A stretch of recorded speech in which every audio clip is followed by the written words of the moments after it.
ನಡೆದುಕೊಂಡು ಬರಲಿರುವ ಈ ಸತ್ಸಂಗ ಕಾರ್ಯಕ್ರಮದಲ್ಲಿ ಶ್ರೀಮದ್ ಭಾಗವತವನ್ನು ನಾವೆಲ್ಲ ಚಿಂತನೆ ಮಾಡ್ತಾ ವ್ಯಾಸ ಭಗವಂತ ಗಣೇಶನಿಂದ ಚರಿತ್ರೆಯನ್ನು ಬರೆಸಿ ಇದರ ಪ್ರಚಾರವನ್ನು ಯಾರು ಮಾಡಬೇಕು ಅಂತ ವಿಚಾರ ಮಾಡಿ ಸ್ವತಃ ಪರಮಾತ್ಮನನ್ನ ಕುರಿತು ತಪಸ್ಸನ್ನು ಮಾಡಿ ಪರಮಾತ್ಮನನ್ನೇ ಮಗನನ್ನಾಗಿ ಪಡೆದಿರ್ತಕ್ಕಂಥ ವ್ಯಾಸ ಭಗವಂತ ಮಗನ ಮೋಹದಲ್ಲಿ ಸಿಕ್ಕು ಶುಕ ತಂದೆಗೆ ಉಪದೇಶ ಮಾಡುವ ಪರಿಸ್ಥಿತಿ ಬಂತು. ಹುಟ್ಟಿದ ಕೂಡಲೇ ಅರಣ್ಯ ಮಾರ್ಗವನ್ನು ಹಿಡಿದು ಹೊಂಟು ಬಿಟ್ಟವ. ಯಾಕಂತ ಕೇಳಿದ್ರ ಯಾವ ಮಾಯ ಸಂಬಂಧವನ್ನು ನಾನು ಹಚ್ಕೋಬಾರ್ದು ತಿಳಿತ್ರಿ.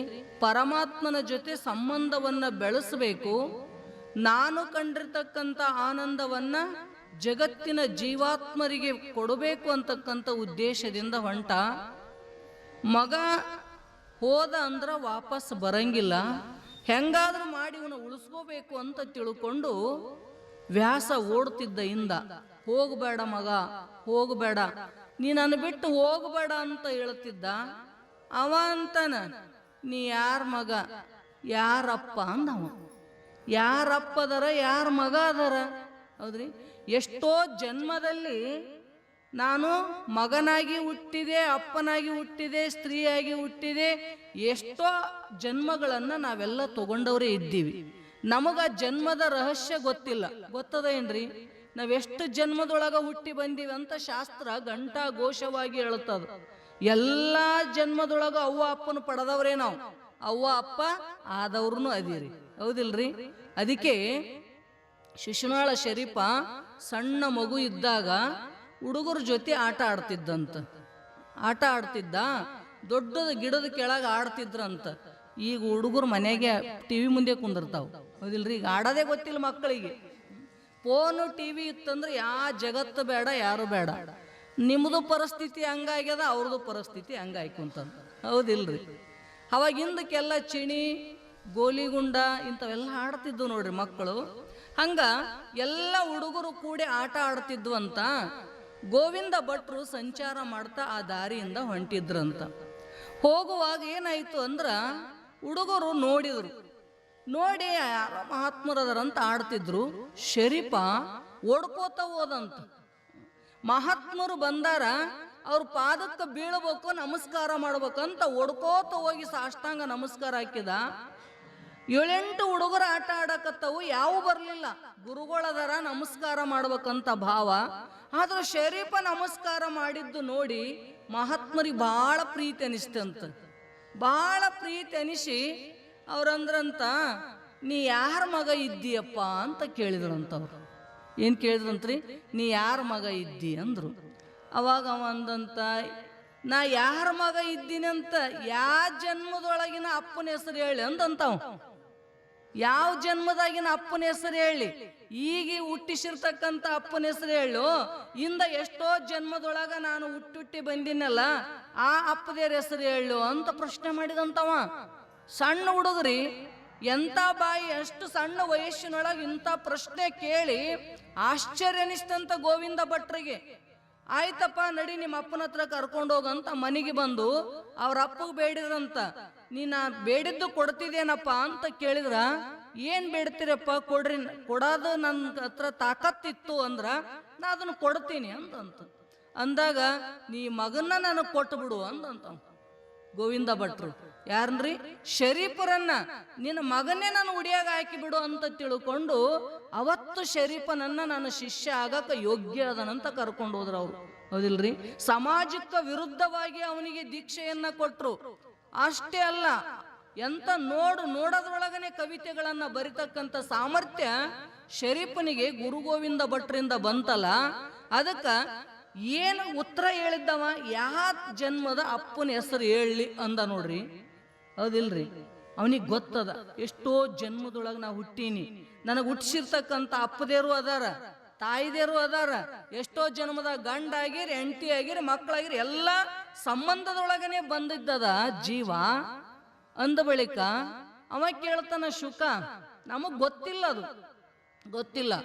ಆದ್ರ ಪರಮಾತ್ಮನನ್ನು ಅರಿತಿರ್ತಕ್ಕಂಥ ಸ್ವತಃ ಪರಮಾತ್ಮನ ಸ್ವರೂಪಿಯಾಗಿರ್ತಕ್ಕಂಥ ಶುಕನಿಗೆ ಗೊತ್ತದ ನೀ ಯಾರಪ್ಪ ನಾ ಯಾರ ಮಗ ಅಂತಾವ್. ಆಶ್ಚರ್ಯ ಇದು. ಯಾಕ ಎಷ್ಟೋ ಜನ್ಮದೊಳಗನು ಕೂಡ ಈ ತಂದಿ ಮಗನ ಸಂಬಂಧ ಹಂಗೆ ಬಂದದೇ ಅದು, ಹೌದಿಲ್ರಿ? ಬಂದದ ಸಂಬಂಧ ಎಷ್ಟೋ ಜನ್ಮದೊಳಗೆ ಹುಟ್ಟಿವಪ್ಪ. ಈ ಸಂಬಂಧವನ್ನ ನಂಬಿ ಕೂಡ ಹೋಗ್ಬೇಡ. ಪ್ರಪಂಚದೊಳಗ ನೀ ಯಾವುದಕ್ಕಾಗಿ ಮನುಷ್ಯ ಶರೀರವನ್ನ ಪಡ್ಕೊಂಡಿ?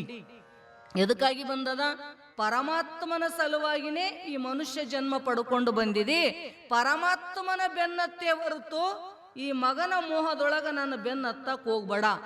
ಸ್ಪಷ್ಟವಾಗಿ ಹೇಳಿದ ಶುಕ ಮಹರ್ಷಿ ಅಂತ ನಿನ್ನೆ ದಿವಸ ನಾವು ಕೇಳಿದ್ವಿ. ಅವ್ರ ಅಪ್ಪಗೆ ಉಪದೇಶ ಮಾಡಿ ಅವ ಏನು ಮಾಡಿದ ಅಂದ್ರ ನರ್ಮದಾ ತೀರಕ್ಕೆ ಹೋದ ಅಂತ ನಾವು ಕೇಳ್ತಾ ಬಂದಿದ್ದೀವಿ ನಿನ್ನೆ ದಿವಸ.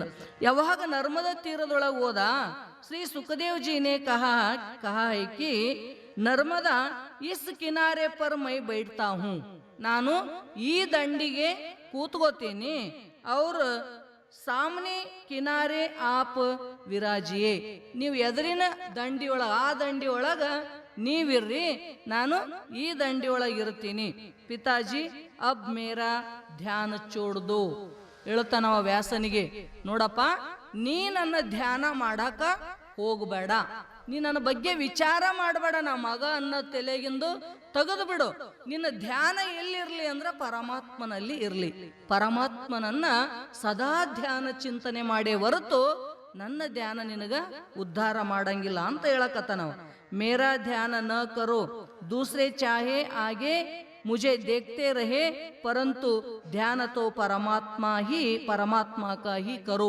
ನೋಡು, ನಿನ್ನ ನೋಡ್ತಾ ಇದ್ರೂ ಕೂಡ ನೀ ಏನು ಮಾಡು? ಪರಮಾತ್ಮಂದೇ ಧ್ಯಾನ ಚಿಂತನೆಯನ್ನ ಮಾಡು.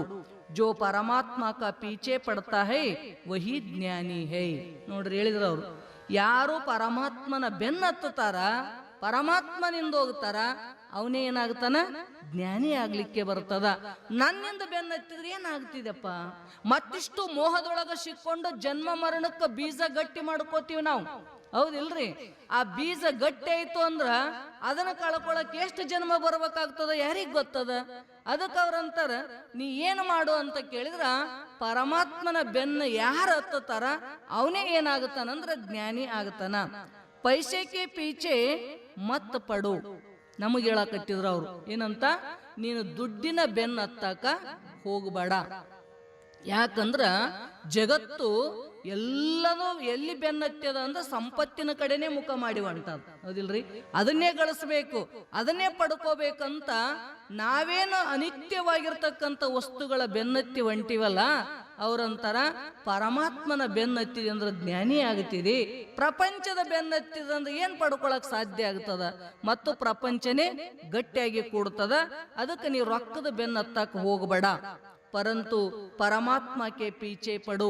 ನೀನು ಸದಾ ದೇವರಿಂದ ಹೋಗ್ಲಿಕ್ಕೆ ಪ್ರಯತ್ನ ಮಾಡು. ಭಾಗವತ್ ಕಿ ಕಥಾ ಸುನನೆ ಕೆ ಬಾದ್ ಆಪ್ ಬಿ ಪರಮಾತ್ಮಕ್ಕೆ ಪೀಚೆ ಪಡು. ನೀ ಇಲ್ಲಿ ಪರ್ಯಂತರವಾಗಿ ಏನು ಮಾಡಿದೋ ನಮಗ್ ಗೊತ್ತಿಲ್ಲ, ಹೌದಿಲ್ರಿ? ನಾವು ಎಲ್ಲಿ ಪರ್ಯಂತರವಾಗಿ ಸತ್ಸಂಗಕ್ಕೆ ಬರಲಿಲ್ಲ, ಸದ್ಗುರುನಾಥನ ಸನ್ನಿಧಿಗೆ ಬರಲಿಲ್ಲ, ಗುರುವಿನ ಉಪದೇಶವನ್ನ ಕೇಳಲಿಲ್ಲ. ಅದಕ್ಕಿಂತ ಪೂರ್ವದೊಳಗೆ ಎದೆದ್ರು ಬೆನ್ನತ್ತೀವೋ ಹತ್ತೀವಿ, ಹೌದಿಲ್ರಿ? ಹೆಣ್ಣಿನಿಂದ ಗಂಡಿನಿಂದ, ಹೌದಾ, ಹೊಲ ಮನಿ ಆಸ್ತಿ ಐಶ್ವರ್ಯ ಅಂತ ಬೆನ್ನತ್ತಿ ತಿರುಗ್ತಾ ಬಂದಿದಿ. ಆದ್ರ ಯಾವ ಸಮಯದೊಳಗೆ ನೀ ಭಾಗವತ ಕಥಾವನ್ನ ಕೇಳಕತ್ತಿದಿ ಅಂದ ಬಳಿಕ ಇನ್ನ ಮ್ಯಾಗರ ಈಗ, ಹೌದಿಲ್ರಿ, ಇನ್ನಾದರೂ ಬುದ್ಧಿ ಗಲಿಯಬಾರದೆ, ಹೌದಿಲ್ರಿ? ಮೊದಲು ಗೊತ್ತಿಲ್ಲ, ಈಗರ ಎಚ್ಚರ ಆಗೈತಲ್ಲ.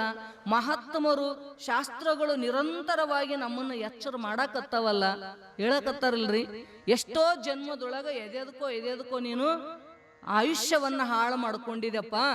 ಈಗರ ಈ ಸದ್ಗುರುನಾಥನ ಸನ್ನಿಧಾನಕ್ಕೆ ಬಂದು ಇಂಥ ಅದ್ಭುತವಾಗಿರ್ತಕ್ಕಂಥ ಪರಮಾತ್ಮನ ಕಥೆಯನ್ನ ನೀ ಕೇಳಕತ್ತಿದೆ ಅಂದ್ರ ಇನ್ನರ ಏನು ಮಾಡು ಅಂದ್ರ ಪರಮಾತ್ಮನ ಬೆನ್ನತ್ತು. ಯಾವನು ಪರಮಾತ್ಮನ ಬೆನ್ನತ್ತಾನ ಅವ ಏನಾಗುತ್ತಾನ? ಜ್ಞಾನಿ ಆಗುತ್ತಾನ. ಆ ಪದಾರ್ಥದ ಇಂದ ಬೆನ್ನತ್ತಿದೆ ಅಂದ್ರ ಮತ್ತಿಷ್ಟು ಪ್ರಪಂಚದೊಳಗ ಬೀಳಬೇಕಾಗ್ತದ.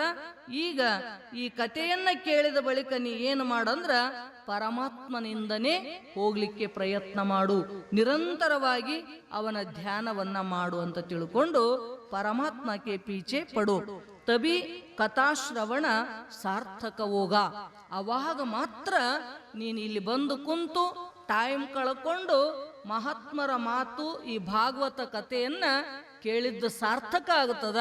ಅನ್ಯಥಾ ಪ್ರಪಂಚದ ಬೆನ್ನತ್ತಿ ಎಷ್ಟು ನಾವು ಪರಮಾರ್ಥದ ಜ್ಞಾನ ಕೇಳಿದ್ರೂ ಕೂಡ ಹೆಂಗಾಗ್ತದೆ, ಅದು ನೀರಾಗ ಹುಂಚಿ ಹಣ ತೊಳೆದಂಗೆ ಆಗುತ್ತದ. ಅದಕ್ಕ ಯಾವುದ್ರ ಕಡೆ ಮುಖ ಮಾಡಕ್ ಹೋಗ್ಬೇಡ, ಪರಮಾತ್ಮನನ್ನ ಹೃದಯದೊಳಗಿಟ್ಟುಗೋ. ಯಹ ನರ ಜೋ ನಾರಾಯಣಕ್ಕೆ ಪೀಚೆ ಪಡೇತೋ ಕೃತಾರ್ಥ ಹೋತಾ ಹೈ. ಈ ನರನಾಗಿರ್ತಕ್ಕಂಥವನು ನಾರಾಯಣನ ಬೆನ್ನತ್ತಿ ಹೋದ ಅಂದ್ರ ಅವನ ಜೀವನ ಏನಾಗಿಬಿಡ್ತದೆ, ಕೃತಾರ್ಥ ಆಗಿಬಿಡ್ತದ. ಏನನ್ನ ಮಾಡ್ಲಿಕ್ಕೆ ಮನುಷ್ಯ ಜನ್ಮ ಬಂದಿತ್ತು ಆ ಕೆಲಸ ನೀ ಮಾಡ್ಕೊಂಡಂಗ ಆಗತದ ಅಂತ ತಿಳ್ಕೊಂಡು ಅವನಿಂದ ಬೆನ್ನತ್ತಂತ. ವ್ಯಾಸಜಿ अपने पत्नी को समझाते हैं कि यदि शुक तुम्हें अति प्रिय है तो इस अति ಅಂತರ್ಯಾಮಿ ಕೋ ಅರ್ಪಣ ಕರೋ. ಅವಾಗ ಅವ ಹೆಂಡತಿಗೆ ಸಮಾಧಾನ ಮಾಡಾಕತ್ತಿದ. ಅವನಿಗಂತೂ ಗೊತ್ತೇ ಇತ್ತು, ಜ್ಞಾನಿನೇ ಇದ್ದ, ಏನೋ ಪುತ್ರ ಮೋಹದಿಂದ ಹೊಂಟಿದ್ದ. ಯಾವಾಗ ಪುತ್ರನೇ ಅವನಿಗೆ ಉಪದೇಶ ಮಾಡಿ ನೀ ಪರಮಾತ್ಮನ ಬೆನ್ನತ್ತು ಬೆನ್ನತ್ತು ಅಂತ ಹೇಳಿದ ಬಳಿಕ ಅವನಿಗೇನಾರ ಸಮಾಧಾನ ಆಗಿರಬೇಕು. ಆದ್ರ ಜನ್ಮ ಕೊಟ್ಟಿರ್ತಕ್ಕಂಥ ತಾಯಿಗೆ ಹೆಂಗ್ ಸಮಾಧಾನ ಆಗುತ್ತದ? ಹೌದಿಲ್ರಿ? ಎಷ್ಟೇ ತಿಳುವಳಿಕೆ ಅದ, ಶಾಸ್ತ್ರ ಕೇಳುತ್ತೀರಿ ಅಂದ್ರೂ ಏನಾಗ್ತದೆ, ನಿಮ್ಮ ಮನಸ್ಸು ಒಂದೇಟು ಅಳಿಗಾಡ್ತದೆ. ಅದು ಹೌದಿಲ್ರಿ? ಅಳಿಗಾಡ್ತದೆ. ರಾಮನೇ ಪರಮಾತ್ಮನೇ ಮಗನಾಗಿ ಜನ್ಮ ತಗೋಬೇಕಂತ ಕೌಶಲ್ಯ ದಶರಥ ಪೂರ್ವ ಜನ್ಮದಲ್ಲಿ ತಪಸ್ಸನ್ನ ಮಾಡಿರ್ತಾರ. ಅವ್ರು ತಿಳಿತ್ರಿ, ತಪಸ್ಸನ್ನ ಮಾಡಿ ರಾಮನನ್ನ ಮಗನಾಗಿ ಪಡೆದ್ರು ಸಹಿತ ಯಾವಾಗ ಒಂದು ಸಲ ಸಣ್ಣ ಕೂಸಿತ್ತು, ಇನ್ನ ರಾಮ ಸಣ್ಣವಿದ್ದ, ಜೋಳಿಗೆ ಏನಂತೀರಿ ನೀವು, ತೊಟ್ಟಲ್ದೊಳಗೆ ಹಾಕಿ ಹೋಗಿದ್ಲು ಕೌಶಲ್ಯ. ಏನ್ ಮಾಡ್ತದ ನನ್ನ ಮಗ ಅಂತ ನೋಡ್ಬೇಕಂತ ವಾಪಸ್ ಬಂದ್ಲು. ಏನ್ ಮಾಡಿದ್ದವ, ಪಲ್ಲಂಗ ಮೇಲೆ ನಿಂತ್ಕೊಂಡು ತನ್ನ ವಿರಾಟ ರೂಪವನ್ನ ತಯಾರು ಮಾಡ್ಕೊಂಡು ನಿಂತಿದ್ದಲ್ಲಿ. ರೂಮ್ ತುಂಬ ಪ್ರಕಾಶನೇ ಪ್ರಕಾಶ, ಬೆಳಕು ಚೆಲ್ಲಿ ಬಿಟ್ಟಿತ್ತು, ಕಣ್ಣು ನೋಡಕ್ಕಾಗವಲ್ತು. ಆಕೆ ಬಂದಾಳ, ನನ್ನ ಮಗನಿಗೆ ಏನಾಯ್ತು ಅಂತ ಗಾಬರಾಶಿ ಒಳಗ್ ಬರ್ಬೇಕಂತಾಳ, ಒಳಗ್ ಬರಕ್ಕಾಗವಲ್ತು. ಪ್ರಕಾಶ ತುಂಬಿದ ರೂಮಿನ ಸುತ್ತ ಮಗ ಎಲ್ಲದನಂತ ಹುಡುಕ್ತಾಳ. ಅವ ಪಲ್ಲಂಗ ಮೇಲೆ ತನ್ನ ಚತುರ್ಭುಜಗಳನ್ನ ತಕ್ಕೊಂಡು ಅವತಾರವನ್ನ ತೋರಿಸ್ಬೇಕಂತ ನಿಂತ. ನೋಡಿದ್ಲು, ಕಣು ತುಂಬ ನೋಡಿದ್ಲು. ನಾನು ಇಲ್ಲಿದ್ದೀನಿ ನಿನ್ನ ಮಗ ಅಂತ ಹೇಳಿದ ಬಳಿಕ ನನಗೆ ಈ ರೂಪ ನೋಡಕ್ ಆಗೋಲ್ತು, ನೀ ನನ್ನ ಮೊದಲಿನ ರೂಪ ತಗೋ ಅಂತ ಹೇಳಿದ್ಲಂತ ಕೌಶಲ್ಯ. ಅವಾಗ ಮತ್ತೆ ಕೂಸಾದ ರಾಮ. ಕೂಸಾದ ಬಳಿಕ ಮಗನಿಗೆ ಮಾತು ತಗೊಂಡ್ಲಂತ, ನೋಡು ನಾನಿನ್ನ ಮಗನಾಗಿ ಆಡಿಸ್ಬೇಕಂತ ಪಡ್ಕೊಂಡೆ, ನೀನು ಈ ರೂಪವನ್ನ ತೋರಿಸಿ ನನ್ನ ಮೋಹವನ್ನ ಕಳೆಯಕ್ ಹೋಗ್ಬೇಡಪ್ಪ. ನೀ ಯಾವತ್ತು ಇದು ಒಂದು ಸಲ ಈ ರೂಪವನ್ನ, ನಿನ್ನ ವಿರಾಟ ರೂಪವನ್ನ ತೋರಿಸಿದಿ, ಯಾವತ್ತೂ ಕೂಡ ಆ ರೂಪ ನನಗೆ ತೋರಿಸ್ಬೇಡ ಅಂದಂತ ಕೌಶಲ್ಯ. ನೋಡ್ರಿ, ಯಾಕ ಮಗನಾಗಿ ನೋಡ್ಬೇಕಂತ ಆಸೆ ನನಗೆ, ನಿನ್ನ ದೇವರಾಗಿ ನೋಡ್ಬೇಕಂತ ಆಸೆ ಇಲ್ಲ. ನೀ ಸದಾ ಯಾವತ್ತು ನನ್ನ ಮಡಿಲೊಳಗ ಮಗನಾಗಿ ಆಡಬೇಕು, ಮಗ ಅಂತಾನೆ ನಿನ್ನನ್ನ ನಾ ಪ್ರೀತಿ ಮಾಡಬೇಕು, ಅದಕ್ಕೆ ನನಗೆ ಈ ರೂಪ ಯಾವತ್ತು ತೋರಿಸ್ಬೇಡ ಅಂತ ಬೇಡ್ಕೊಂಡ್ಲಂತ. ತಿಳಿತ್ರಿ? ಅದಕ್ಕೆ ಶಾಸ್ತ್ರ ಹೇಳ್ತದ, ಹೆಣ್ಮಕ್ಳಿಗೆ ಮಕ್ಕಳಂದ್ರ ಅತಿಯಾಗಿರ್ತಕ್ಕಂಥ ಮೋಹ. ಅವ್ರು ಹೆಂಗಾರ ಮಾಡಿ ಮರೀತಾರ, ನಿಮಗೆ ಮರೆಯಕ್ ಆಗ್ತದ್ರಿ? ಆಗಂಗ ಇಲ್ಲ. ಆಕಿ ನನ್ನ ಮಗ ಓದಲ್ಲ ಅಂತ ತ್ರಾಸ ಮಾಡ್ಕೋತಿದ್ಲಲ್ಲ, ಅದಕ್ಕೆ ಶುಕ ಹೋಗ್ಯಾನಂತ ತಿಳ್ಕೊಂಡು ವ್ಯಾಸ ಭಗವಂತ ಏನು ಮಾಡಿದ ಅಂದ್ರ ಹೆಂಡತಿಗೆ ಸಮಾಧಾನ ಹೇಳಕತ್ತಿದವ. ನೋಡು, ನಿನ್ನ ಮಗನ ಮ್ಯಾಗ ನೀ ಬಹಳ ಪ್ರೀತಿ ಇದ್ದೀಯಲ್ಲ, ಒಂದು ಕೆಲಸ ಮಾಡು, ಯಾವ ಪ್ರೀತಿಯಾಗಿರ್ತಕ್ಕಂಥ ಮಗನನ್ನ ನಿನ್ನ ಹತ್ರ ಇಟ್ಕೋಬೇಡ, ಪರಮಾತ್ಮನಿಗೆ ಒಪ್ಪಿಸಿ ಬಿಡು ಅಂದಂತ. ಏನ್ರಿ? ಪರಮಾತ್ಮನಿಗೆ ಅರ್ಪಣ ಮಾಡು. ಯಾವುದೇ ಪ್ರೀತಿ ವಸ್ತು ಇದ್ರೂ ದೇವ್ರಿಗೆ ಅರ್ಪಣ ಮಾಡಿಬಿಡ್ಬೇಕಂತ. ತಿಳಿತ್ರಿ? ಅಂದ್ರ ಆರಾಮ್ ಇರ್ತೈತಿ. ಅದು ಇಲ್ಲ, ಪ್ರೀತಿ ವಸ್ತುನೇ ಬಂಧನ ಮಾಡ್ತದ. ಬಂಧನಕ್ಕೆ ಯಾಕೆ ಬಂದಿವ? ಅತಿಯಾಗಿರ್ತಕ್ಕಂಥ ವಿಷಯದ ಮೋಹನೆ ನಮ್ಮನ್ನ ಬಂದಕ್ತಂತು. ಹೌದಿಲ್ರಿ? ವಿಷಯದಲ್ಲಿರ್ತಕ್ಕಂಥ ಪ್ರೀತಿ ಅದು ಜನ್ಮದಿಂದ ಜನ್ಮಕ್ಕೆ ತಿರುಗಿಸಕತ್ತು. ಅದಕ್ಕೆ ನಿಜಗೊಂಡ್ರು ರಾಗದಿಂ ಬೇರಿನ್ನು ಭವ ಬೀಜ ಮುಂಟೆ. ಕೇಳಿದ್ರಲ್ಲ, ರಾಗಕ್ಕಿಂತ ಮತ್ತೊಂದೇನಾದ್ರೂ ಭವಕ್ಕ ಬೀಜ ಅದ ಏನ್ರಿ ಅಂದ್ರ ಇಲ್ಲಂದ್ರ ಅವ್ರು ವಿಷಯಗಳ ಮ್ಯಾಲಿರ್ತಕ್ಕಂಥ ಪ್ರೀತಿನೇ ನಮಗೆ ಜನ್ಮದಿಂದ ಜನ್ಮಕ್ಕೆ ತಿರುಗಿಸಾಕತ್ತದ. ಮತ್ತು ಅಂದ ಬಳಿಕ ನೀನು ಅತಿಯಾಗಿ ವಿಷಯಗಳನ್ನ ಪ್ರೀತಿ ಮಾಡಕ್ ಹೋಗ್ಬೇಡ. ನಿಮ್ಮ ಮಗನ ಮ್ಯಾಗ ಪ್ರೀತಿ ಅದಿ ಅಂದೆ ಅಂದ್ರ ದೇವರಿಗೆ ಅರ್ಪಣ ಮಾಡಿಬಿಡು ಅಂತ ಹೇಳ್ತಾನ. ನಾವು ಪರಮಾತ್ಮನಿಗೆ ಅರ್ಪಣ ಮಾಡು. ಅವರು ಹಮೇ ಅತಿ ಪ್ರಿಯ ಲಗತಾ ಹೋ ವಹ ಪ್ರಭು ಕೋ ದೇತೋ ಹಮ್ ಬಿ ಪ್ರಭು ಕೆ ಪ್ರಿಯ ಲಗೇಗ. ನೋಡ್ರಿ ಹೇಳಿದಂತವ ಏನು, ಯಾವುದು ನಾವು ಅತಿಯಾಗಿರ್ತಕ್ಕಂಥದ್ದನ್ನ ಪರಮಾತ್ಮನಿಗೆ ಒಪ್ಪಿಸಿಬಿಟ್ಟಿವಿ ಅಂದ್ರ ಪರಮಾತ್ಮ ನಮ್ಮ ಮ್ಯಾಗನು ಬಹಳ ಪ್ರೀತಿ ಆಗ್ತಾನಂತ.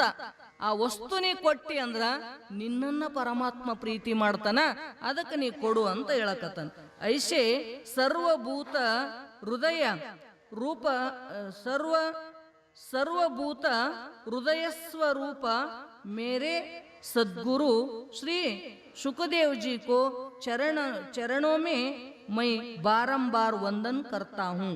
ಆದ್ದರಿಂದ ಅವ್ರು ಹೇಳ್ತಾರ, ಇಂಥ ಸಾರಭೂತ ಹೃದಯ ಸ್ವರೂಪನಾಗಿರ್ತಕ್ಕಂಥ ಯಾವ ಸದ್ಗುರುನಾಥ ಅದಾನ, ಯಾರವ ಅಂತ ಕೇಳಿದ್ರ ಶ್ರೀ ಸುಖದೇವ್ ಜಿ. ಸುಖದೇವ ಇವ ಏನದನ, ಸರ್ವ ಹೃದಯ ವಿಶಾಲವಾಗಿರ್ತಕ್ಕಂಥ ಹೃದಯದಿಂದ ಉಳ್ಳವದನ. ಅಷ್ಟೇ ಅಲ್ಲ, ಸರ್ವಭೂತ ಹೃದಯದಲ್ಲಿ ವಾಸ ಮಾಡತಕ್ಕಂಥ ಪರಮಾತ್ಮ ಭಗವಂತ ಎಲ್ಲಿಲ್ಲ ಅಂತೀರಿ? ಎಲ್ಲರ ಹೃದಯ ಗರ್ಭದೊಳಗ, ಹೃದಯ ಗುಡಿಯೊಳಗ ಪರಮಾತ್ಮ ನಿತ್ಯ ಲೀಲಾ ರೂಪದಿಂದ ಬೆಳಗಾಕತ್ತಾನ. ಅಂತ ಸದ್ಗುರುನಾಥ ಸುಖದೇವ ಮಹಾರಾಜನಿಗೆ ನಾನು ಮ್ಯಾಲಿಂದ ಮೇಲೆ ನಮಸ್ಕಾರವನ್ನ ಮಾಡ್ತೀನಿ ಅಂತ ಹೇಳಿದ್ರು ಅವರು. सूत जी श्री सुखदेव जी को प्रणाम करके इस कथा का आरंभ किया है. ನೋಡ್ರಿ, ಸುಖದೇವನಿಗೆ ಅವರು ಸದ್ಗುರು ಅಂತಕ್ಕಂಥದ್ದನ್ನ ಅವರು ತಾವು ತಿಳ್ಕೊಂಡು, ಸುಖದೇವನೇನದನ ಇಲ್ಲಿ ಸದ್ಗುರುನಾಥ ಅದನಂತ ಸೂತ ಮಹರ್ಷಿಗಳು ಈ ಭಾಗವತ ಕಥವನ್ನ ಓದಬೇಕಾಗಿತ್ತಂದ್ರ ಮೂಲ ಇದನ್ನ ಪ್ರಚಾರ ಮಾಡಿರ್ತಕ್ಕಂಥ ಸದ್ಗುರು ರೂಪವಾದ ಸುಖದೇವನಿಗೆ ಪ್ರಣಾಮವನ್ನ ಮಾಡಿ, ನಮಸ್ಕಾರವನ್ನ ಮಾಡಿ ಈ ಕಥಾವನ್ನ ನಾನು ಪ್ರಾರಂಭ ಮಾಡ್ತೀನಿ ಅಂತ ಹೇಳಕತ್ತಿದ್ರು. ಏಕ ಬಾರ್ नैमिषारण्य के क्षेत्र में शौनक जी ने सूत जी से कहा कि आज तक कथाए तो बहुत सुनी है. ನೋಡ್ರಿ, ಒಂದು ಸಲ ಏನಾಗಿತ್ತು ಅಂತ ಕೇಳಿದ್ರ, ನೈಮಿಷಾರಣ್ಯದೊಳಗ ಆ ಪ್ರದೇಶದೊಳಗ ಅಂದ್ರೆ ಸುಂದರವಾಗಿರ್ತಕ್ಕಂಥ ನೈಮಿಷಾರಣ್ಯ ಅಂತಕ್ಕಂಥ ಒಂದು ಕ್ಷೇತ್ರ ಅದು. ಆ ಕ್ಷೇತ್ರದೊಳಗ ಯಾರು ಶೌನಕ ಋಷಿಗಳು ಸೂತಜಿಯಿಂದ ಕೇಳಿದ್ರಂತವ್ರು. ಸೂತಗೆ ಅಂತಾರವ್ರು, ಏನಂತಾರಂದ್ರ, ಆಜ್ ತಕ್ಕ ಕಥಾಯೇ ತೋ ಬಹುತ್ ಸುನಿ ಹೈ. ನಾ ಭಾಳ ಕಥೆಗಳನ್ನ ಕೇಳೀನಿ. ಒಂದ ಎರಡ, ಎಷ್ಟು ಮಹಾತ್ಮರದರ ಅಷ್ಟೆಲ್ಲರೂ ಕಥೆಗಳದವೆ, ಎಷ್ಟು ದೇವತೆಗಳದರ ಅಷ್ಟೆಲ್ಲ ಪುರಾಣಗಳದವು. ಅಂತ ಪುರಾಣಗಳನ್ನ ನಾನು ಭಾಳ ಕೇಳ್ಕೋತ ಬಂದೀನಿ. ಅಬ್ ಕಥಾಕ ಸಾರ ತತ್ವ ಸುನನೇಕೆ ಇಚ್ಛಾ ಹೈ. ಅದಕ್ಕೆ ನನಗೇನು ಇಚ್ಛೆ ಆಗ್ಯದಂದ್ರ ಆ ಕಥೆಯ ಸಾರ ತತ್ವ, ಮೂಲ ತತ್ವ ಏನದ ಅಂತಕ್ಕಂಥದ್ದನ್ನ ನಾ ತಿಳಿಬೇಕಂತೀನಿ. ಹಮೇ ಅಬ್ ಕಥಾ ನಹಿ ಸುನನಿ ಹೈ. ನನಗೆ ಮತ್ತೆ ಬೇರೆ ಯಾವ ಕಥೆಗಳನ್ನ ಕೇಳಕ ಇಷ್ಟ ಇಲ್ಲ. ಅದಕ್ಕ ಸಬ್ ಕಥಾ ಓಂಕ ಸಾರಭೂತ ಕ್ಯಾ ಹೈ ವಹ ಸುನನಾ ಹೈ. ಯಾವುದು ಎಲ್ಲಾ ಕಥೆಗಳ ಸಾರ ಅದ ಅದನ್ನು ಒಂದು ಕೇಳಬೇಕಂತ ನನಗೆ ಕೊನೆಗೆ ಇಚ್ಛೆ ಅದ. ಇದು ಒಂದನ್ನ ನಾನು ಕೇಳ್ತೀನಿ ಅಂತ. ಕಥಾಸಾರ ಮಮ ಕರ್ಣ रसायनम ऐसी कथा सुनाई के हमारी भगवान श्री कृष्ण में भक्ति दृढ़ हो. ಎಂತ ಕಥಾ ಇರಬೇಕು ಅಂತ ಕೇಳಿದ್ರ ಅದು ರಸಭರಿತವಾಗಿರ್ತಕ್ಕಂಥದ್ದು. ಕಥಾಸಾರಂ ಮಮ ಕರ್ಣ ರಸಾಯನಂ. ನನ್ನ ಕರ್ಣದೊಳಗ ಆ ಕಥಾಸಾರವನ್ನ ಕೇಳಿದೆ ಅಂದ್ರ ಏನಾಗ್ಬೇಕು? ಕೃಷ್ಣ ಪರಮಾತ್ಮನಲ್ಲಿ ಭಕ್ತಿ ದೃಢ ಆಗಬೇಕು. ತಿಳಿತಿಲ್ರಿ? ನಾವು ಯಾಕ ಪುರಾಣ ಪ್ರವಚನಗಳನ್ನ ಕೇಳಬೇಕ್ರಿ? ಬಹಳ ಮಂದಿ ನೋಡ್ರಿ ಶ್ರಾವಣ ಮಾಸದಾಗ ಹಚ್ತಾರ, ಒಂದೊಂದು ಸಂದರ್ಭಗಳನ್ನ ಶಿವರಾತ್ರಿದೊಳಗ, ನವರಾತ್ರಿ ಒಳಗ, ಇವೆಲ್ಲ ಟೈಮಿನೊಳಗ ಪುರಾಣಗಳನ್ನ ಹಚ್ಚಿರ್ತಾರ. ಯಾಕ ಪುರಾಣ ಹಚ್ಚಬೇಕ್ರಿ ಅಂತ ಕೇಳಿದ್ರ, ಯಾವ ಪುರಾಣದ ಅಧಿದೇವತೆ ಅದ ಅದ್ರೊಳಗ ಭಕ್ತಿ ದೃಢ ಆಗ್ಲಿಕ್ಕೆ. ತಿಳಿತಿಲ್ರಿ? ಕತಿ ಕೇಳೋದ್ರಿಂದ ಸುಮ್ ಕೇಳಿ ಬಿಟ್ಟು ಹೋಗೋದ್ ಕೆಲಸ ಅಲ್ಲ.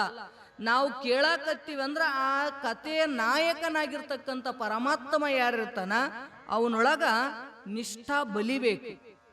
ಮ್ಯಾಲಿಂದ ಮೇಲೆ ಕೇಳೋದ್ರಿಂದ ಅವನ ಲೀಲೆಗಳನ್ನ, ಅವನು ಮಾಡಿರ್ತಕ್ಕಂಥ ಏನೇನು ಪವಾಡಗಳಿರ್ತಾವಲ್ಲ ಅವುಗಳನ್ನ ಕೇಳ್ತಾ ಕೇಳ್ತಾ ಕೇಳ್ತಾ ಹೋದಂಗ ನಮ್ಮೊಳಗ ಭಕ್ತಿ ದೃಢ ಆಕೋತ ಹೋಗ್ತದದು.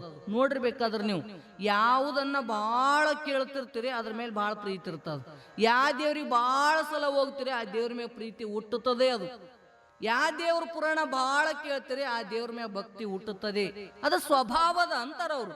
ಕೇಳಿದ್ರ ಲಾಭ ಏನಂದ್ರೆ ನಿನ್ನೊಳಗ ಭಕ್ತಿ ಬಲಿಬೇಕದು, ನಿಷ್ಠಾದೊಳಗ ಪರಿವರ್ತನೆ ಆಗಬೇಕು. ಅದು ಶ್ರದ್ಧಾ ನಿಷ್ಠಾದೊಳಗ ಪರಿವರ್ತನೆ ಆಯ್ತು ಅಂದ್ರೆ ಕೆಲಸ ಕೊಡ್ತದದು. ಅದಕ್ಕೆ ಅವ್ರಂತಾರ, ನಾನು ಎಷ್ಟೋ ಪುರಾಣಗಳನ್ನ ಕೇಳಿದೆ, ಕಥೆಗಳನ್ನ ಕೇಳಿದೆ, ಆದ್ರ ಎಲ್ಲಾ ಕಥೆಗಳ ಸಾರಭೂತವಾಗಿರ್ತಕ್ಕಂಥದ್ದನ್ನ ನಾ ಕೇಳಬೇಕಂತೀನಿ. ಯಾವುದನ್ನ ಕೇಳೋದ್ರಿಂದ ನನಗೆ ಮತ್ತೊಂದು ಕೇಳಬೇಕಂತ ಉಳಿದಿರಬಾರ್ದು. ತಿಳಿತಿಲ್ರಿ? ಭಗವಂತನಲ್ಲಿ ಭಕ್ತಿ ದೃಢ ಆಗಿರಬೇಕು. ಅಂತ ಕಥೆಗಳನ್ನ ನನಗ ಹೇಳ್ರಿ ಅಂತ ನಾವು. ಶ್ರೀಕೃಷ್ಣ ಕಿ ಪ್ರಾಪ್ತಿ ಹೋ, ನನಗ ಪರಮಾತ್ಮನಲ್ಲಿ ಭಕ್ತಿನೂ ಹುಟ್ಟಿರಬೇಕು, ಪರಮಾತ್ಮನ ಪ್ರಾಪ್ತಿನೂ ಕೂಡ ಆಗಿರಬೇಕು.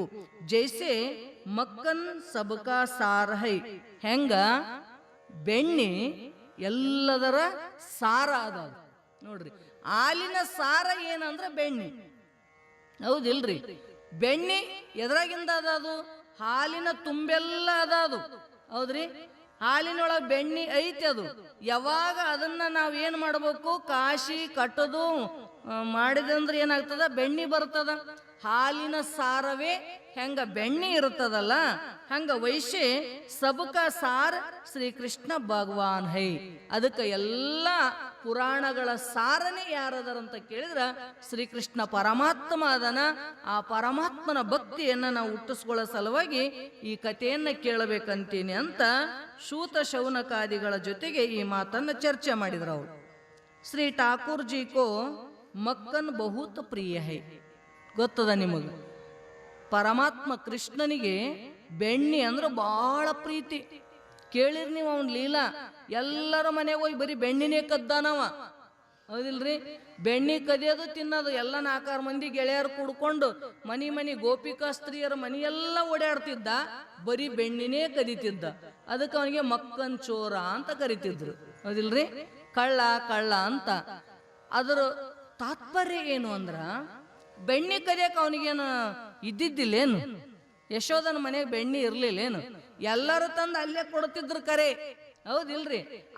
ಅವ್ರ ಮನೆಗೆ ಸಾಕಷ್ಟು ಬೆಣ್ಣೆ ಇರ್ತಿತ್ತು. ಆದ್ರೆ ಎಲ್ಲ ಗೋಕುಲ ತಿರುಗಾಡಿ ಯಾಕೆ ಬೆಣ್ಣೆ ತಿಂತಿದ್ದವ? ಎಲ್ಲರ ಮನೆಗೆ ಹೋಗ್ತಿದ್ಯಾಕ? ನಾವಂತೀವಿ ಏನಪ್ಪ ಪರಮಾತ್ಮನು ಕಳ್ತನ ಮಾಡ್ಯಾನೇನಂತ. ಪರಮಾತ್ಮ ಬೆಣ್ಣಿ ಅಂತ ಮನಸ್ಸನ್ನ ಕದ್ದಾನೆ ಹೊರತು ಹೊರಗಿನ ಬೆಣ್ಣಿದೇನು ಅವಶ್ಯಕತೆ ಅದ ಅವನಿಗೆ, ಹೌದಿಲ್ರಿ? ಮನಸ್ಸು, ಎಲ್ಲರ ಮನಸ್ಸನ್ನ ತನ್ನತ್ರ ಸೆಳ್ಕೊಳ್ಳೋ ಸಲುವಾಗಿನೇ ಅದು ಒಂದು ಬೆಣ್ಣಿ ಕದ್ದನ ಅಂತಾರ. ತಾತ್ಪರ್ಯ ಎಲ್ಲರ ಗೋಪಿಕಾ ಸ್ತ್ರೀಯರ ಅಲ್ಲಿರ್ತಕ್ಕಂಥವ್ರೆಲ್ಲ ಮನಸ್ಸನ್ನ ತನ್ನ ಕಡೆ ಎಳ್ಕೊಂಡು ನಿರಂತರವಾಗಿ ಭಕ್ತಿ ಮಾಡಕ್ ಹಚ್ಚುತ್ತಿದ್ದ ಪರಮಾತ್ಮ. ಹಗಲು ರಾತ್ರಿ ಕೃಷ್ಣನ ಧ್ಯಾನ ಬಿಟ್ರೆ ಮತ್ತೊಂದು ಏನೂ ಇರ್ಲಿಲ್ಲ ಅವ್ರಿಗೆ, ಪ್ರಪಂಚದ ಧ್ಯಾನನೇ ಇರ್ಲಿಲ್ಲ. ಇಷ್ಟು ಭಕ್ತಿಯೊಳಗ ಮಗ್ನ ಆಗ್ತಿದ್ರಂತ. ಮನೆ ಕೆಲಸ ಏನು ಮಾಡಾಕತ್ತೀನಿ ಅನ್ನೋದೇ ಮರ್ತು ಬಿಡ್ತಿದ್ರಂತ ಹೆಣ್ಮಕ್ಳು. ಯಾವಾಕಿನೋ ಗೋಪಿಕಾ ಸ್ತ್ರೀ ಮನೆಯೊಳಗೆ ಕೆಲಸ ಮಾಡ್ತಿದ್ಲಂತ.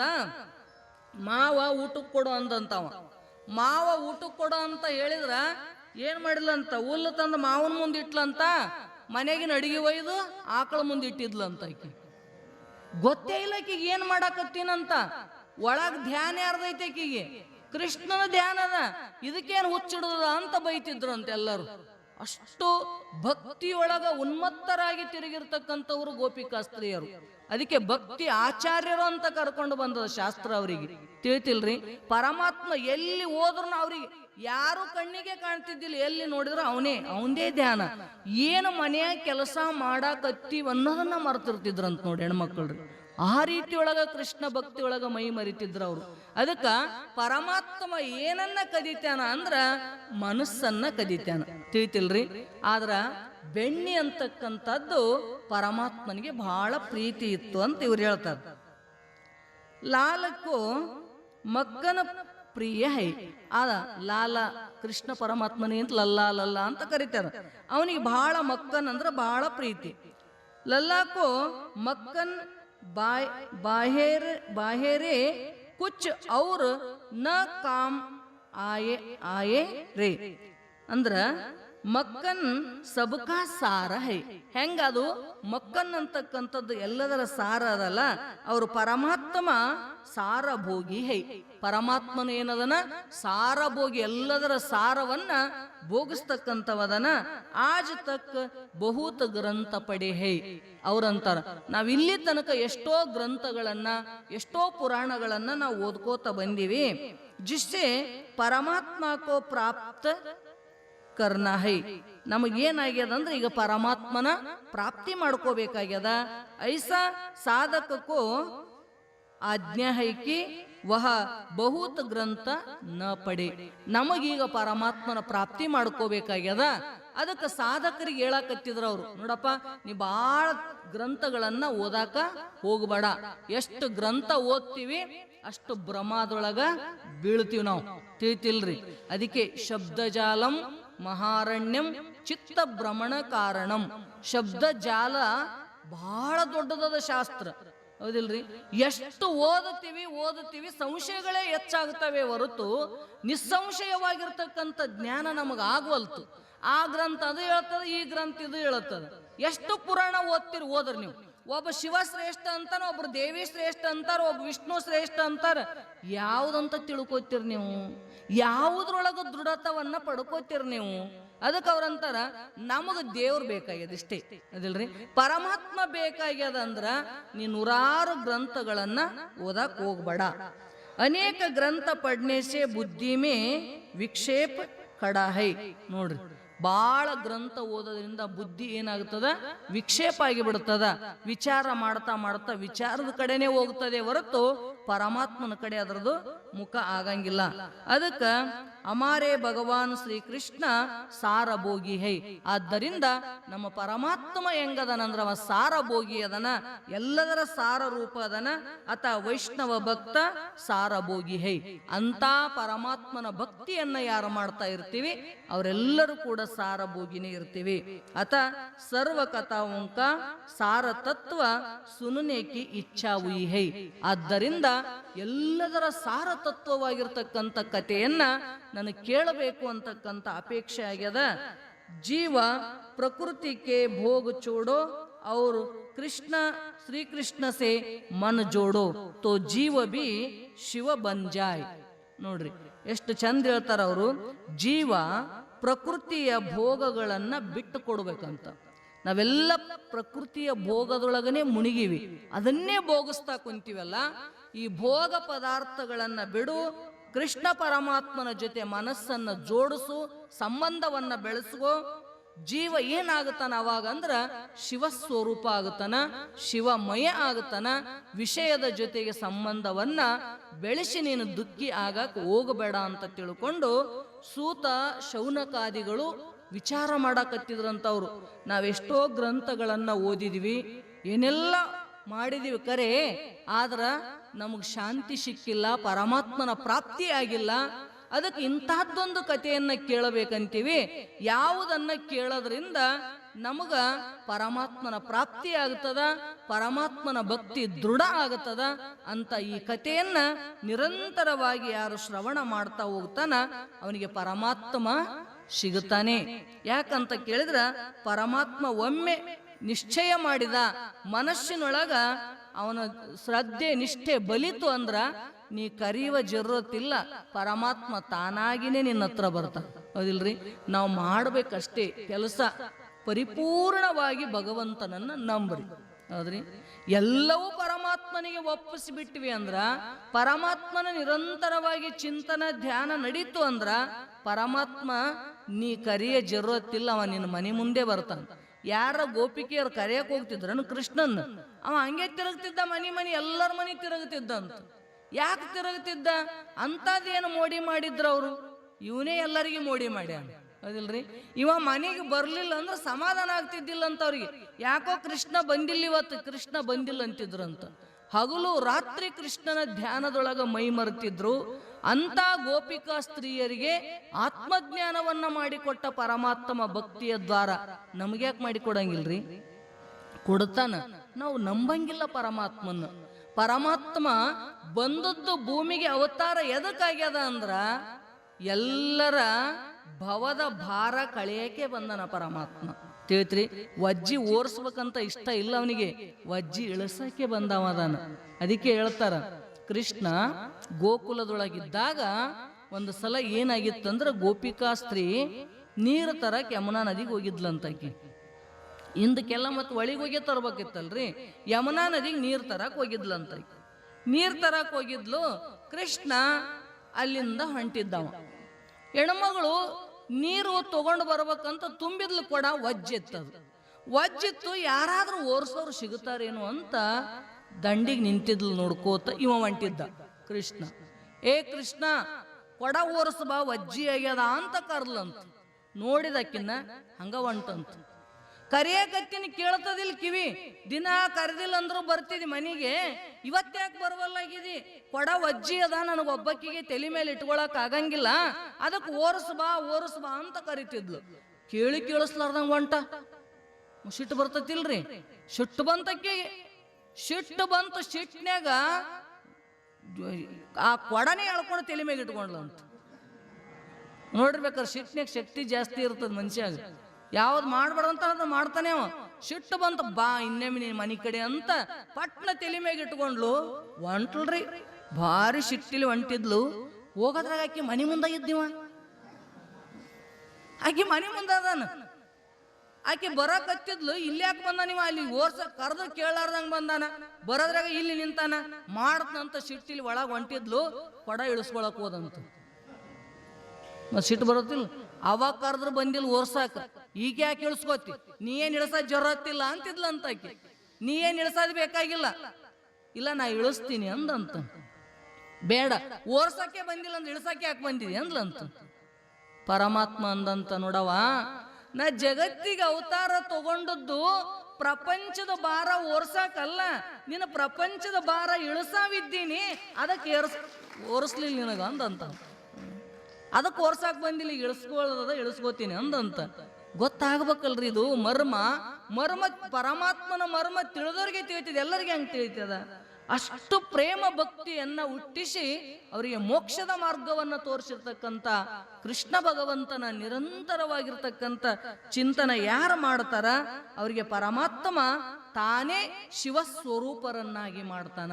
ನೋಡ್ರಿ, ಯಾರು ಅವನ ಧ್ಯಾನ ಮಾಡ್ತೀರಿ ಅವನ ಸ್ವರೂಪನೇ ಮಾಡ್ಕೋತಾನೆ ಹೊರತು ಮತ್ತೇನು ಮಾಡಂಗಿಲ್ಲ. ಜೀವನನ್ನ ದೇವನಾಗಿ ಮಾಡ್ತಾನಂತ ಅವರು ನಿರಂತರ ಭಕ್ತಿ ಮಾಡು ಅಂತ ಹೇಳಿದ್ರು ನಮಗೆ. ಭಾಗವತ ಮಕ್ಕನ ಹೈ, ಅದಕ್ಕೆ ಇದು ಭಾಗವತ ಹೆಂಗದ ಅಂದ್ರ ಇದು ಬೆಣ್ಣಿ ಇದ್ದಂಗದ ನೋಡ್ರಿ. ಇದು ದೂಸರೆ ಶಾಸ್ತ್ರ ದೂಧ ದಹಿ ಜೈಸೆ ಹೈ. ಉಳಿದಿರ್ತಕ್ಕಂಥ ಶಾಸ್ತ್ರಗಳು ಹೆಂಗದವಂತ ಹಾಲಿದ್ದಂಗ, ಮಜ್ಗಿ ಮೊಸರು ಇದ್ದಂಗ ಉಳಿದ ಶಾಸ್ತ್ರಗಳದವು. ಅವೆಲ್ಲವನ್ನ ಕಟದ ಬಳಿಕೆ ಏನು ಬರುತ್ತದಲ್ಲ ಸಾರ, ಅದುವೇ ಮಕ್ಕನಂದ್ರೆ ಬೆಣ್ಣಿ ಭಾಗವತ. ಎಲ್ಲ ಶಾಸ್ತ್ರಗಳ ಸಾರವನ್ನ ಭಗವಂತ ವ್ಯಾಸ ಇದ್ರೊಳಗ ತುಂಬಿಟ್ಟಾನ. ಅದಕ್ಕ ಸಾರೇ ಶಾಸ್ತ್ರೋಮೆ ಸಾರ ರೂಪ ಯಹ ಶ್ರೀಕೃಷ್ಣ ಕಥಾ ಹೈ. ಎಲ್ಲಾ ಶಾಸ್ತ್ರದೊಳಗ ಸಾರಭೂತವಾಗಿರ್ತಕ್ಕಂಥದ್ದು ಈ ಶ್ರೀಕೃಷ್ಣ ಪರಮಾತ್ಮನ ಕಥಾ ಅದ. ಶೌನಕಜಿ कहते हैं कि ज्ञान और वैराग्य के साथ ಭಕ್ತಿ ಬಡೆ ಐಶೆ ಸಾರಭೂತ ಕಥಾ. ನೋಡ್ರಿ, ಭಕ್ತಿ ಒಂದೇ ಬೆಳೆಯಂಗಿಲ್ಲ. ಈ ಕಥಾ ಹೆಂಗದರಿ ಭಾಗವತ ಕಥಾ ಅಂತ ಕೇಳಿದ್ರ ಶೌನಕ ಋಷಿ ಹೇಳ್ತಾನ, ಜ್ಞಾನ ಮತ್ತು ವೈರಾಗ್ಯದ ಜೊತೆಗೆ ಏನದ ಇದು ಅಂದ್ರ ಭಕ್ತಿಯನ್ನ ಹೆಚ್ಚು ಮಾಡ್ತಕ್ಕಂಥ ಶಾಸ್ತ್ರದ ಕಥಾ ಅದ. ಸುನಾಹು, ಅದಕ್ಕ ಈ ಶಾಸ್ತ್ರವನ್ನ ನೀವು ಕೇಳ್ರಿ.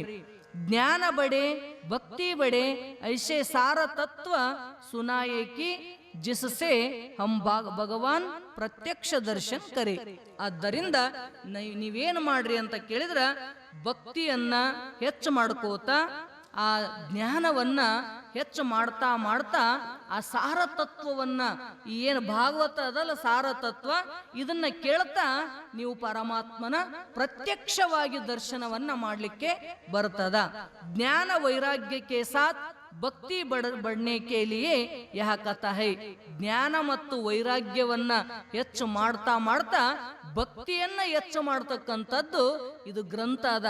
ಬರೀ ಕೇವಲ ಭಕ್ತಿಯನ್ನ ಹೇಳಲಿಲ್ಲ, ಕೇವಲ ಜ್ಞಾನವನ್ನ ಹೇಳಲಿಲ್ಲ, ಕೇವಲ ವೈರಾಗ್ಯವನ್ನ ಹೇಳಲಿಲ್ಲ.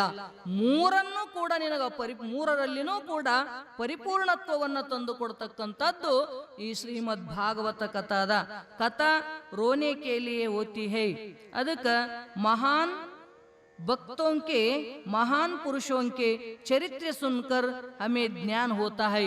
ನಾವು ಇದು ಏನ್ ಮಾಡ್ತದಂದ್ರ ಮಹಾತ್ಮರ ಕಥೆಗಳನ್ನ, ಮಹಾಪುರುಷರ ಚರಿತ್ರೆಗಳನ್ನ ಕೇಳ್ತಾ ಕೇಳ್ತಾ ಹೋದಂಗ ಇದು ಜ್ಞಾನ ನಮ್ಮೊಳಗೆ ತಾನೇ ಉದಯ ಆಗತ್ತದ. मैंने अपने आत्मा उद्धारार्थ जो कुछ किया ही नहीं है. ಆದ್ದರಿಂದ ಅವ ಹೇಳ್ತಾನ, ನಾನು ನನ್ನ ಸಲುವಾಗಿ, ನನ್ನ ಆತ್ಮೋದ್ಧಾರಕ್ಕಾಗಿ ನಾನೇನು ಮಾಡಲಿಲ್ಲ. ನಾ ಎದರ ಸಲುವಾಗಿ ಮಾಡೀನಿ ಅಂದ್ರ ಜಗತ್ತಿನ ಕಲ್ಯಾಣಾರ್ಥವಾಗಿನೇ ಈ ಕಥೆಯನ್ನ ಬರ್ಕೊಂಡು ಬಂದಿನಿ. ಇದರಿಂದ ಭಕ್ತಿ, ಜ್ಞಾನ, ವೈರಾಗ್ಯ ಮೂರರೊಳಗೂ ಕೂಡ ನಿನಗ ಪರಿಪೂರ್ಣತ್ವ ಅಂತಕ್ಕಂಥದ್ದು ಪ್ರಾಪ್ತಿಯಾಗುತ್ತದಂತ ತಿಳ್ಕೊಂಡು ನನ್ನ ಉದ್ಧಾರದ ಸಲುವಾಗಿ ನಾ ಏನು ಮಾಡಿಕೊಳ್ಳಿಲ್ಲ, ಜಗತ್ತಿನ ಕಲ್ಯಾಣಾರ್ಥವಾಗಿ ರಚನೆ ಮಾಡೀನಿ.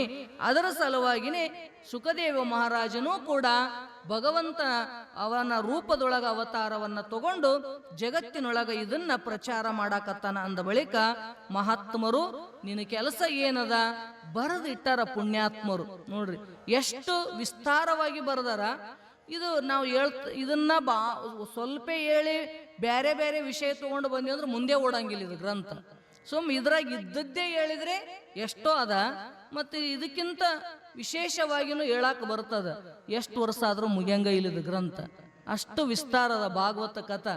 ಅದಕ್ಕೆ ನಾವು ಅವ್ರು ಏನು ಬರದಾರ ಅಂದ್ರೆ ಪ್ರವಚನನೇ ಬರದಾರ. ಅವ್ರು ಭಾಗವತ ಅಂದ್ರೆ ಕೆಲವು ಶ್ಲೋಕ ಅದಾವ, ಕೆಲವೊಂದು ಅರ್ಥ ಅದಾವ. ಆದ್ರೆ ಇವ್ರೇನ್ ಮಾಡ್ಯಾರ, ಡೋಂಗ್ರೆ ಮಹಾರಾಜರು ಅಂದ್ರೆ ಪ್ರವಚನ ರೂಪದೊಳಗನೆ ಇದನ್ನ ಬರೆದಿಟ್ಟಾರ. ಇದ್ರೊಳಗೆ ಏನ್ ಹಾಕೋದಿಲ್ಲ, ಮತ್ತೊಂದು ತೆಗಿಯಕ್ಕೂ ಬರಂಗಿಲ್ಲ.